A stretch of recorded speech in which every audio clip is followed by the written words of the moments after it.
আল্লাহ রাব্বুল আলামিন বলেন, ইন্না ইদ্দাতাশ শুহুরি ইনদাল্লাহি 12 শাহরান ফি কিতাবিল্লাহি ইয়াওমা খালাকাস সামাওয়াতি ওয়াল আরদা মিনহা আরবাআতুন হুরুম।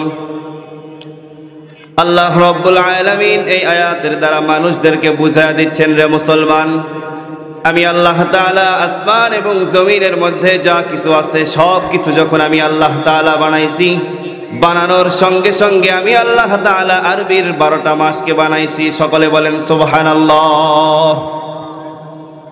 আল্লাহ তাআলা বলতেছেন, বান্দা শুধু আরবির 12টা মাস বানায় আমি শেষ করি নাই, মিনহা আরবাআতুন হুরুম। আল্লাহ তাআলা বলতেছে, বান্দা এই 12টা মাস শুধু আমি বানাইছি, বানায়াই শেষ করি নাই। আল্লাহ তাআলা বলতেছেন, এই 12টা মাসের মধ্যে থেকে 4টা মাসকে আমি আল্লাহ তাআলা বরকতময় বানাইছি। সকলে বলেন কিময়? বরকতময়। এই বরকতময় মাসগুলোর মধ্যে একটা মাস হচ্ছে এই রজব মাস, যে রজব মাসে আমরা চলে আসছি। 4টা মাসকে আল্লাহ তাআলা দামি করিয়া বানাইছেন। এই 4 মাসের মধ্যে থেকে একটা মাস হচ্ছে রজব, 2 নম্বর মাস হচ্ছে জিলকদ, 3 নম্বর মাস হচ্ছে জিলহজ, আর 4 নম্বর মাস হচ্ছে মুহররম। এই 4টা মাসকে আল্লাহ তাআলা 12টা মাসের মধ্যে থেকে দামি করিয়া বানাইছেন। আর এই রজব মাসে আমাদেরকে আল্লাহ তাআলার কিছু কথা বলা এবং শোনার জন্য উপস্থিত হওয়ার তৌফিক দান করেছেন। এই জন্য সকলে আবারও শুকরিয়া আদায় করি, আলহামদুলিল্লাহ। এই মাসে আল্লাহর রাসূল সাল্লাল্লাহু আলাইহি ওয়াসাল্লাম সাহাবায়ে কেরামদেরকে শিখাইছেন, প্রিয় মুসলমান ভাই, আল্লাহুম্মা বারিক লানা ফি রজব ওয়া শাবান ওয়া বাল্লিগনা রমাদান। আল্লাহর রাসূল সাল্লাল্লাহু আলাইহি ওয়াসাল্লাম সাহাবায়ে কেরামদেরকে শিখাইছেন আর বলছেন যে, ও আমার সাহাবী, রজব মাস যখন তোমাদের নিকটে চলে আসবে, তোমরা এই দোয়া আল্লাহ তাআলার কাছে বলবে যে, আল্লাহুম্মা বারিক লানা ফি রজব ওয়া শাবান ওয়া বাল্লিগনা রমাদান, যে আল্লাহ রজব এবং শাবান মাসের বরকত আমাদেরকে দান করেন এবং রমজান মাস পর্যন্ত আমাদের সকলের হায়াতকে বৃদ্ধি করিয়া দেন। সকলে জোরে আওয়াজ দেয়া বলেন আমিন। আল্লাহ তাআলা রজব মাসের মধ্যে আমাদেরকে পৌঁছায়া দিয়েছেন। প্রিয় মুসলমান ভাই, এই রজব মাসে কিছু আমল আছে, আল্লাহর রাসূল সাহাবায়ে কেরামদেরকে শিখাইছেন কিছু আমল করার জন্য।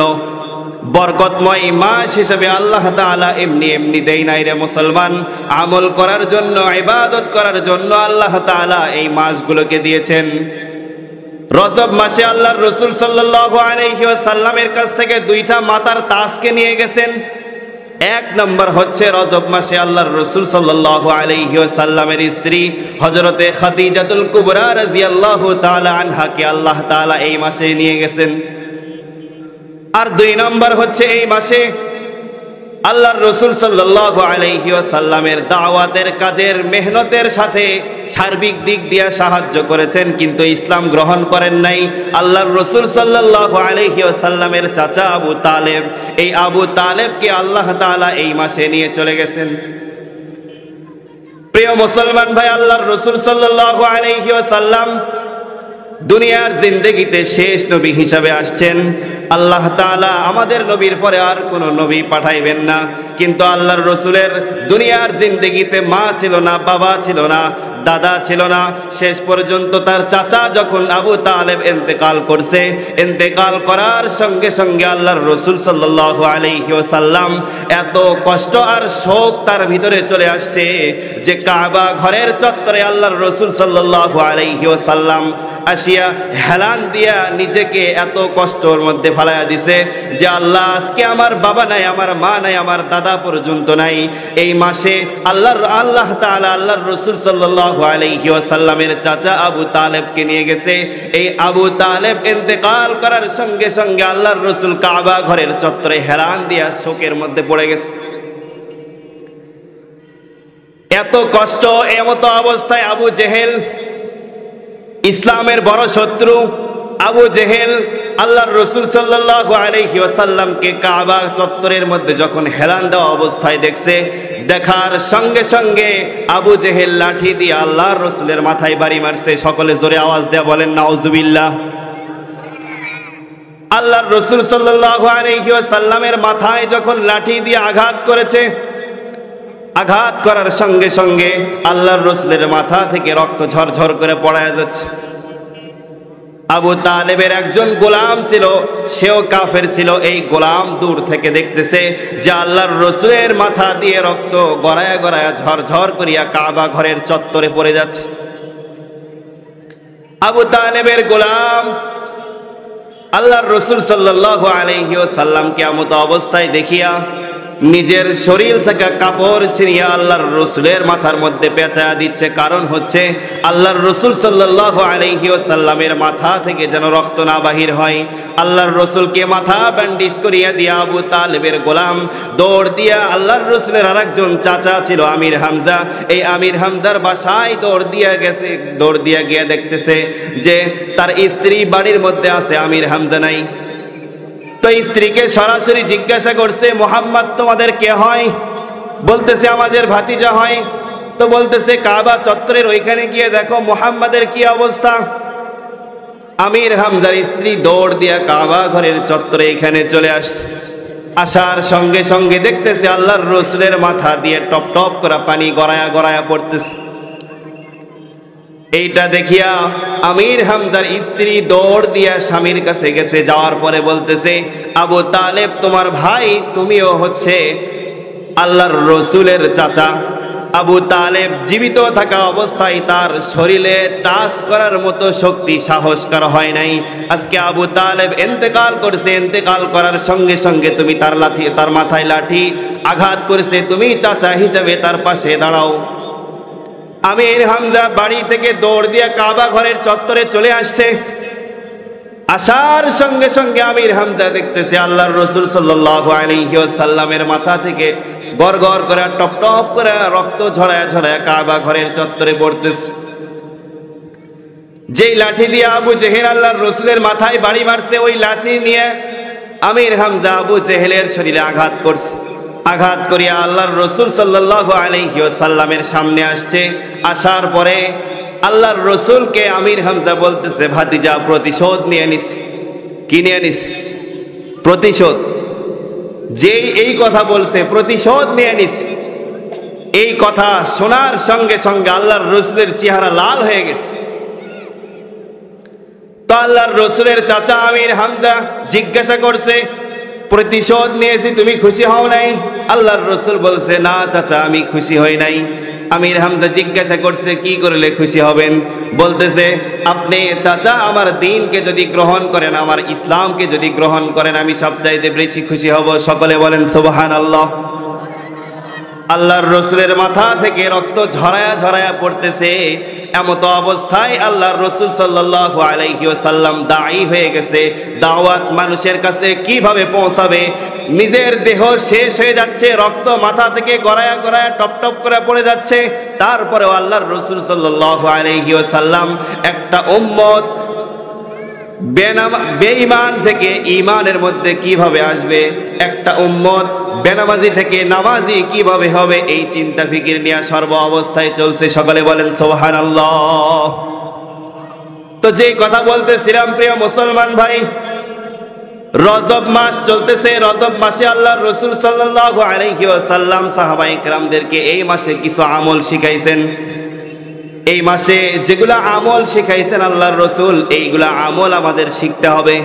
এগুলা আমল যদি সহিভাবে করতে পারি, আল্লাহর রাসূলের তরিকা অনুযায়ী যদি করতে পারি, আল্লাহর রাসূল সাল্লাল্লাহু আলাইহি ওয়াসাল্লাম সাহাবায়ে কেরামদেরকে যা আদেশ করছেন, সাহাবায়ে কেরাম সেটাই শুনছেন। শোনার সঙ্গে সঙ্গে আল্লাহ তাআলার যে ইবাদত আছে, এই ইবাদতগুলি করেছেন। এই ইবাদত করার সঙ্গে সঙ্গে আল্লাহ তাআলা সমস্ত সাহাবায়ে কেরামের উপরে রাজি আর খুশি হয়ে গেছেন।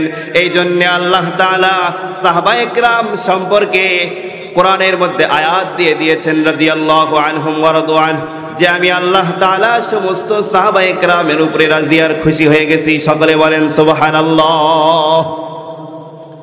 প্রিয় মুসলমান ভাই, এই জামানাতেও যদি আমরা ওই সাহাবায়ে কেরাম যেভাবে চলেছে, সাহাবায়ে কেরাম যেভাবে ইবাদত করেছে, সাহাবায়ে কেরাম দুনিয়ার জিন্দেগিতে যেভাবে চলেছে, ওই রকম চলাফেরা, ওই রকম ওঠা বসা, ওই রকম ইবাদত যদি এই জামানাতেও আমরা করি, তো সাহাবায়ে কেরামের প্রতি আল্লাহ তাআলার যেই রকম সাহায্য সহযোগিতা ছিল, সাহাবায়ে কেরামের প্রতি আল্লাহ তাআলার যেরকম সহযোগিতা ছিল, এই জামানাতে সে আল্লাহ তাআলাই আছেন, আল্লাহ তাআলার ওই রকমই পাওয়ার আছে, পাওয়ার একটুও কমে নাই, ওই আল্লাহ তাআলাই আছেন। আমরা যদি আল্লাহ তাআলার কাছ থেকে নিতে পারি, তো আল্লাহ তাআলা সাহাবায়ে কেরামদেরকে যেভাবে দিয়েছেন, আমাদেরকেও আল্লাহ তাআলা ওই রকম ভাবে দিবেন। সকলে বলেন সুবহানাল্লাহ। এই রজব মাসে এক নম্বর কাজ হচ্ছে কারো উপরে জুলুম করা যাবে না। কোরআনের মধ্যে আল্লাহ তাআলা বলছেন ফালা তাযলিমু ফীহিন্না আনফুসাকুম, যে কোন নফসের উপরে জুলুম করা যাবে না। একজন মানুষে আর একজন মানুষের প্রতি যদি জুলুম করি, তো আল্লাহ তাআলা এর পরিণতি ভয়াবহ কথা বলছে। 13 নম্বর পারার 19 নম্বর পৃষ্ঠার একবারে শেষের দিকে বলছে ওয়ালা তাহসাবান্নাল্লাহা গাফিলান আম্মা ইয়ামালুজ জালিমুন। একজন মানুষে আর একজন মানুষের প্রতি যদি জুলুম করে, তো তার ভয়াবহতা, তার পরিণতি কি হবে? আল্লাহ তাআলা এই আয়াতের মধ্যে বলছেন যে হাসরের মাঠে যারা জুলুম করবে, জুলুমকারীদেরকে আল্লাহ তাআলা তাদের ঘাড়কে নিচের দিকে নামায়া দিবেন আর উপর দিকে উঠায়া দিবেন। তাদের ঘাড় নিচেও নামাইতে পারবে না, উপরের দিকেও উঠাইতে পারবে না। আল্লাহ তাআলা বলছেন ওয়ালা তাহসাবান্নাল্লাহা গাফিলান আম্মা ইয়ামালুজ জালিমুন। দুনিয়ার জিন্দেগিতে একজন মানুষ আর একজন মানুষের প্রতি যদি জুলুম করে, একজন মানুষ আর একজন মানুষের প্রতি যদি কোনো খারাপ আচরণ করে, আল্লাহ তাআলা বলতেছেন ওয়ালা তাহসাবান্নাল্লাহা গাফিলান আম্মা ইয়ামালুজ জালিমুন। যারা জুলুম করবে, একজন মানুষ আর একজন মানুষের প্রতি যদি জুলুম করে, হাসরের মাঠে আল্লাহ তাআলা তাদের ঘাড়কে উপর দিকে উঠায়া দিবে, তাদের ঘাড় সোজাও করতে পারবে না, নিচের দিকে নামাইতেও পারবে না। এই জন্য আল্লাহ তাআলা বলছেন ফালা তাযলিমু ফীহিন্না আনফুসাকুম।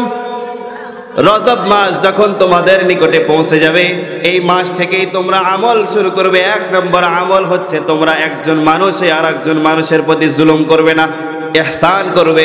এই জন্য ইহসান সম্পর্কে প্রতি জুমার স্থানীয় খুতবার একবারে শেষ আয়াত পড়ে ইন্নাল্লাহা ইয়া'মুরু বিল আদলি ওয়াল ইহসান وَإِيتَاءِ ذِي الْقُرْبَى وَيَنْهَى عَنِ الْفَحْشَاءِ وَالْمُنكَرِ وَالْبَغْيِ يَعِظُكُمْ لَعَلَّكُمْ تَذَكَّرُونَ।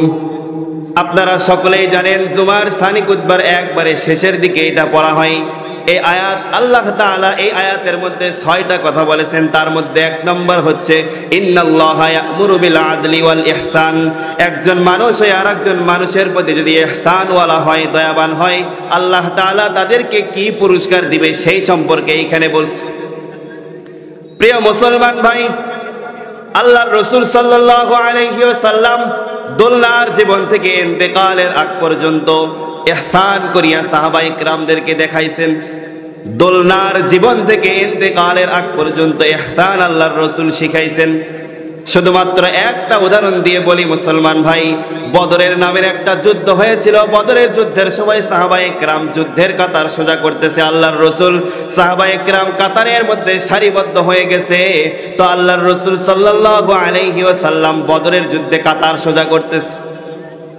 কি সোজা করতেছে বলেন? কাতার সোজা করতেছে। তো কাতার সোজা করা অবস্থায় সাহাবায়ে কেরামের মধ্যে থেকে কিছু সাহাবী ছিল, যুবক সাহাবী, যাদের রক্ত একটু গরম, তাদেরকে এখনই শেষ করে দিবে, এইরকম মন মানসিকতা নিয়ে সাহাবায়ে কেরাম দাঁড়ায় গেছে বদরের যুদ্ধের কাতারে। তো বদরের যুদ্ধের কাতারে যখন সাহাবায়ে কেরাম দাঁড়ায় গেছে, আল্লাহর রাসূল সাল্লাল্লাহু আলাইহি ওয়াসাল্লাম লাঠি দিয়ে যুদ্ধের কাতার সোজা করতেছে। কি দিয়া বলেন? লাঠি দিয়া। লাঠি দিয়া যুদ্ধের কাতার সোজা করতেছে। এমত অবস্থায় একজন সাহাবী একটু সামনের দিকে বাড়ছে। তো সামনের দিকে একজন সাহাবী যখন একটু আগায় গেছে, তো আল্লাহর রাসূল লাঠির মাথা দিয়া ওই সাহাবীর পেটের মধ্যে একটু গুতা মারছে। সাহাবী বড় চালাক, গুতা যখন মারছে, মারার সঙ্গে সঙ্গে ওই সাহাবী আল্লাহর রাসূলকে বলতেছে ইয়া রাসূলুল্লাহ, আমি ব্যথা পাইছি। এখন আপনারা বলেন, একজন নবী হয়ে একজন উম্মতকে ব্যথা দিবে, কষ্ট দিবে, এটা কি কখনো হয়? আল্লাহর রসুলকে যখন এই সাহাবী বলছে, ইয়া রাসূলুল্লাহ আমি ব্যথা পাইছি, এই কথা বলার সঙ্গে সঙ্গে আল্লাহর রসুল নিজের হাত থেকে লাঠিটা ওই সাহাবীর হাতে দিয়েছেন, দিয়ে নিজের শরীরকে ওই সাহাবীর সামনে পেশ করেছে আর বলছে যে, ও আমার সাহাবী, আমি তোমার পেটে যত জোরে আঘাত করেছি, তুমি এই লাঠিটা নাও, তুমি এই লাঠি দিয়ে আমার পেটের মধ্যে এত জোরে আঘাত করো, তারপরও একজন নবীর বিরুদ্ধে হাসরের মাঠে জুলুমের কথা না আসে। তো সাহাবীর হাতে যখন এই লাঠিটা দিয়েছেন, আল্লাহর রসুল যখন নিজের শরীরটা তার সামনে পেশ করেছেন, পেশ করার সঙ্গে সঙ্গে মুসলমান ভাই সাহাবী বড় চালাক, নিজের লাঠিটা ছেড়ে দিয়ে নিজের দেহটা আল্লাহর রসুলের দেহের সঙ্গে মিশিয়ে ফেলছে। সুবহানাল্লাহ বলেন। আল্লাহর রসুলকে বলতেছেন ওই সাহাবী, ইয়া রাসূলুল্লাহ, যুদ্ধের মধ্যে শহীদ হব নাকি গাজী হব জানি না, যদি শহীদ হয়ে যাই আজকে আমি 100% কনফার্ম হয়ে গেলাম, 100% শিওর হয়ে গেলাম যে এই দেহটা যখন কবরের নিচে চলে যাব, কবরে যখন এই দেহটা চলে যাবে, এই দেহের মধ্যে আল্লাহ তাআলার কখনো আযাব আসতে পারে না। সুবহানাল্লাহ বলেন। কারণ সাহাবায়ে কেরামের উদ্দেশ্য ছিল যে আল্লাহর রসুলের দেহের সঙ্গে একটা ঘষা মারছি, এই দেহ নিয়ে যখন কবরের জিন্দেগিতে যাব, ওইখানে আমার একটা পাওয়ার থাকবে যে আল্লাহর রসুলের দেহের সঙ্গে ঘষা দিয়ে আসছি। তো আল্লাহর রসুল সাল্লাল্লাহু আলাইহি ওয়াসাল্লাম ইহসান শিখাইছেন দুনিয়ার জিন্দেগিতে। মুসলমান ভাই, ফালা তাযলিমু ফীহিন্না আনফুসাকুম, আল্লাহ তাআলা কোরআনের মধ্যে বলছেন যে তোমরা কোনো মানুষ আর একজন মানুষের প্রতি জুলুম করবে না। একজন মানুষ আর একজন মানুষের প্রতি যদি ইহসান করে, ইহসান করিয়া ভালোবাসা দেখায়া দয়া করে, মুসলমান ভাই আল্লাহ তাআলা বলতেছেন কানাত লাহুম জান্নাতুল ফিরদাউসি নুজুলা। একজন মানুষ আর একজন মানুষের প্রতি ইহসান যদি করে, দয়া যদি করে, মুসলমান ভাই আল্লাহ তাআলা বলতেছেন জান্নাতুল ফিরদাউস আমি আল্লাহ তাআলা ওই বান্দাকে দান করব। জোরে বলেন সুবহানাল্লাহ। 2 নম্বর কাজ হচ্ছে প্রিয় মুসলমান ভাই, রজব মাস যখন আমাদের নিকটে পৌঁছে যাবে, পৌঁছার সঙ্গে সঙ্গে দরুদ শরীফ শুধু রজব মাসে নয়, দরুদ শরীফ সর্ব অবস্থায় পড়তে হবে আল্লাহর রসুল সাল্লাল্লাহু আলাইহি ওয়াসাল্লামের উপরে। আল্লাহর রসুল সাল্লাল্লাহু আলাইহি ওয়াসাল্লামের নাম যখন চলে আসবে, রসুলের উপরে দরুদ পড়তে হবে। কারণ আল্লাহর রসুল মসজিদে নববীর মেম্বারের মধ্যে যখন উঠছে, তো এই দোয়া করছে আমিন আমিন আমিন 3 বার বলছে আল্লাহর রসুল। সাহাবায়ে কেরাম জিজ্ঞাসা করছে, ইয়া রাসূলুল্লাহ আমিন কেন বলছেন?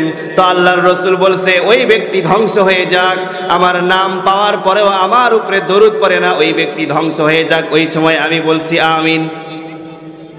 এই জন্য প্রিয় মুসলমান ভাই, দুনিয়ার জিন্দেগিতে দরুদ শরীফ বেশি বেশি পড়তে হবে। এই রজব মাস যখন আমাদের নিকটে পৌঁছে গেছে, এই মাস থেকে এই দরুদ শরীফ বেশি বেশি পড়া শুরু করতে হবে। কারণ এই দরুদ শরীফ হাসরের মাঠে আমাদের কাজে লাগবে।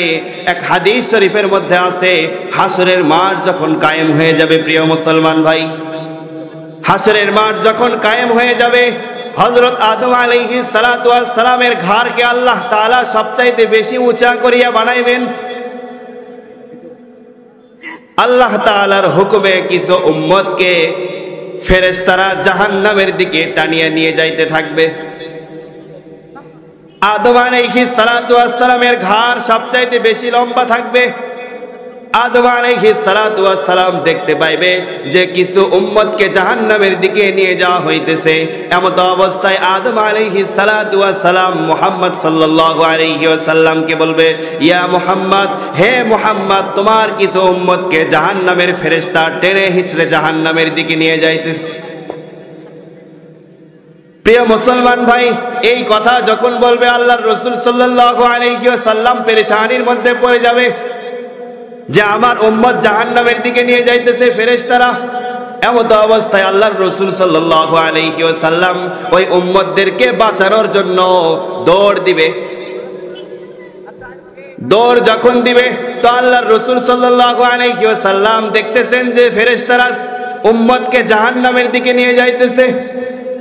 জাহান্নামের গেটের কাছে পৌঁছার সঙ্গে সঙ্গে আল্লাহ তাআলা ফেরেশতাদেরকে আদেশ করবে, ও আমার ফেরেশতা মুহাম্মাদুর রাসূলুল্লাহ সাল্লাল্লাহু আলাইহি ওয়াসাল্লাম তোমাদেরকে ডাকতেছে, তার ডাকে তোমরা সাড়া দাও। আল্লাহর রাসূল সাল্লাল্লাহু আলাইহি ওয়াসাল্লাম ওই ফেরেশতাদেরকে বলবে, ফেরেশতা তোমরা কিছু মনে করিও না, আমি এই আমার উম্মত যারা আছে তাদেরকে তুমি যে জাহান্নামে নিয়ে যাইতেছো, আমি এই উম্মত গুলার একটু আমল নামা একটু দেখতে চাই, তাদের আমল নামা একটু উঠায় দাও। আমল নামা যখন আবার তাদেরকে ফিরায় নিয়ে আসা হবে, নিয়ে আসার পরে আল্লাহ তাআলার হুকুমে তাদের আমল নামা যখন আবার উঠায় দিবে, উঠায় দেওয়ার সঙ্গে সঙ্গে তাদের আমল নামা পাতলা হয়ে যাবে। আল্লাহর রাসূলের চোখ দিয়ে ঝরঝর করে পানি পড়ে যাবে, যে উম্মত দুনিয়ার জিন্দেগিতে আল্লাহ তাআলা তোমাদেরকে কি করার জন্য পাঠাইছে, তোমরা কি করিয়ে আসছো। এমত অবস্থায় তাদের আমল নামা যখন পাতলা হয়ে যাবে, তো আল্লাহর রাসূল নিজের জামার পকেট থেকে হাত বাহির করিয়া একটা কাগজ ওই আমল নামার উপরে দিয়ে ঠাসা মারবে। জোরে বলেন সুবহানাল্লাহ। ঠাসা মারার পরে তাদের আমল নামা ভারী হয়ে যাবে। ভারী যখন হয়ে যাবে, তো তাদেরকে জাহান্নাম থেকে মাফ করে দেওয়া হবে। ওই উম্মতগুলা আল্লাহর রাসূলের কাছে আসিয়া বলবে, ইয়া রাসূলুল্লাহ আপনি এমন কি কাজ করলেন যে আমাদেরকে জাহান্নাম থেকে মাফ করে দেওয়া হলো। আল্লাহর রাসূল বলবে, ও আমার উম্মত, দুনিয়ার জিন্দেগিতে তোমরা কিছু দরুদ শরীফ পড়িয়া আমি রাসূলের মদিনা শরীফে তোমরা পৌঁছাইছো, এই দরুদ শরীফগুলো আমার দরকার নাই, আমার কাছে তোমরা পাঠাইছো, এটা আমি রেখে দিয়েছি। আজকে তোমাদের আমল নামা পাতলা হয়ে গেছে, এই আমল নামাগুলা তোমাদের পাল্লার মধ্যে উঠাইয়া দিলাম। বলেন সুবহানাল্লাহ। আরো জোরে বলেন না সুবহানাল্লাহ। প্রিয় মুসলমান ভাই, এই জন্য রজব মাস আমাদের নিকটে পৌঁছে গেছে। আল্লাহর রাসূল এই মাস থেকে সাহাবা ইকরামদেরকে আদেশ করেছে, আল্লাহুম্মা বারিক লানা ফি রজব ওয়া শাবান ওয়া বাল্লিগনা রমাদান। ও আমার সাহাবী, আল্লাহর রাসূল শিখাইছেন যে রজব মাস যখন তোমাদের নিকটে আসবে, আসার সঙ্গে সঙ্গে এই দোয়াটা তোমরা পড়বে যে আল্লাহ রজব এবং শাবান মাসের বরকত আমাদেরকে দান করেন এবং রমজান মাস পর্যন্ত আমাদের সকলের হায়াতকে বৃদ্ধি করিয়ে দেন। এই দোয়া করতে হবে। সবাই পড়বেন তো ইনশাআল্লাহ। এই মাসে তৃতীয় নম্বর কাজ ভাই, অল্প সময়, এই জন্য সব কথা সংক্ষেপের মধ্যে নিয়ে আসি। এক নম্বর কাজ হচ্ছে মানুষের উপরে জুলুম করা যাবে না। দুই নম্বর আল্লাহর রাসূল সাল্লাল্লাহু আলাইহি ওয়াসাল্লামের উপরে দরুদ শরীফ পড়তে হবে। আর তিন নম্বর, এই মাস থেকেই প্রিয় মুসলমান ভাই আল্লাহ তাআলার উপরে জিকির বেশি বেশি করতে হবে। কি করতে হবে সবাই বলেন? ইয়া আইয়ুহাল্লাযীনা আমানু যিকুরুল্লাহা যিকরান কাসীরা। কোরআনে কারীমের মধ্যে আল্লাহ তাআলা বলছেন, হে ঈমানদারগণ তোমরা অধিক পরিমাণে জিকির করো, বেশি বেশি জিকির করো। আর আয়াতে আল্লাহ তাআলা বলেন, আলা বিযিকরিল্লাহি তাতমাইন্নুল কুলুব। প্রিয় মুসলমান ভাই, যে যত বেশি আল্লাহ তাআলার কাছে জিকির করবে, আল্লাহ তাআলা তার দিলকে তত বেশি পরিষ্কার করে দিবে। সকলে বলেন সুবহানাল্লাহ। জিকির যে যত বেশি করবে, আল্লাহ তাআলা তার কলবকে তত বেশি পরিষ্কার করে দিবে। সবচাইতে উত্তম জিকির হচ্ছে কোরআন শরীফ তেলাওয়াত করা। এই কোরআন তেলাওয়াত করা, জিকির করা মানে হচ্ছে আল্লাহ তাআলাকে স্মরণ করা।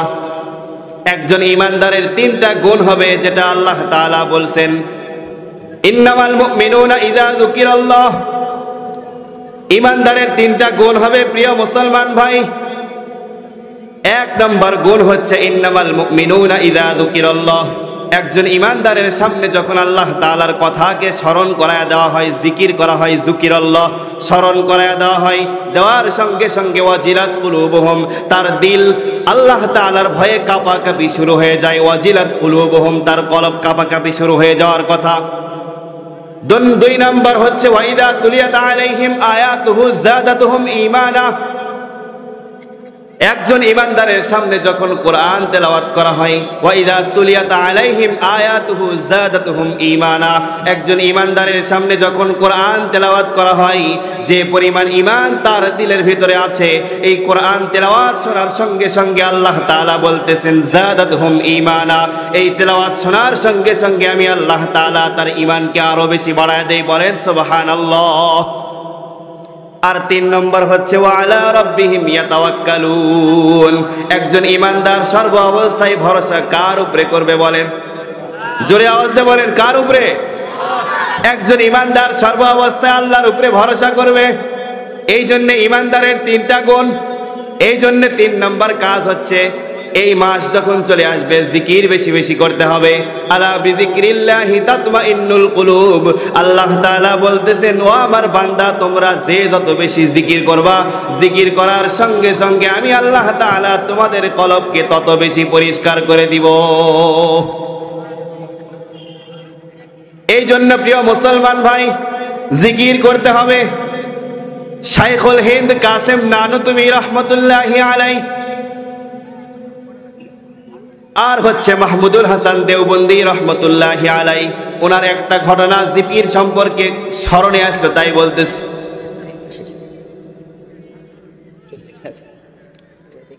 জিকির করার দ্বারা আল্লাহ তাআলা কলবকে পরিষ্কার করে দিবে। এই জন্যে শাইখুল হিন্দ মাহমুদুল হাসান দেওবন্দি রহমতুল্লাহি আলাইহি ওনারা জিকির করছেন, উম্মতের জন্য সবচাইতে বেশি কষ্ট করছেন ওনারা। এই জন্যে ওনাদের জীবনে খুঁজে দেখা যায় যে একজন মুসলমান একটা ধাপ সামনের দিকে দিবে তো জিকিরের সাথে দিবে, আল্লাহ তাআলার স্মরণের সাথে দিবে।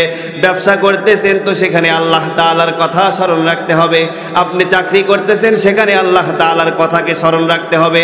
যে যে লাইনে মেহনত করেন প্রিয় মুসলমান ভাই, এই যে যে লাইনে চাকরি করেন আর মেহনত করেন, ওই লাইনে সর্ব অবস্থায় সব সময়ের জন্য আল্লাহ তাআলাকে স্মরণ রাখতে হবে। সবাই রাজি আছেন কিনা বলেন?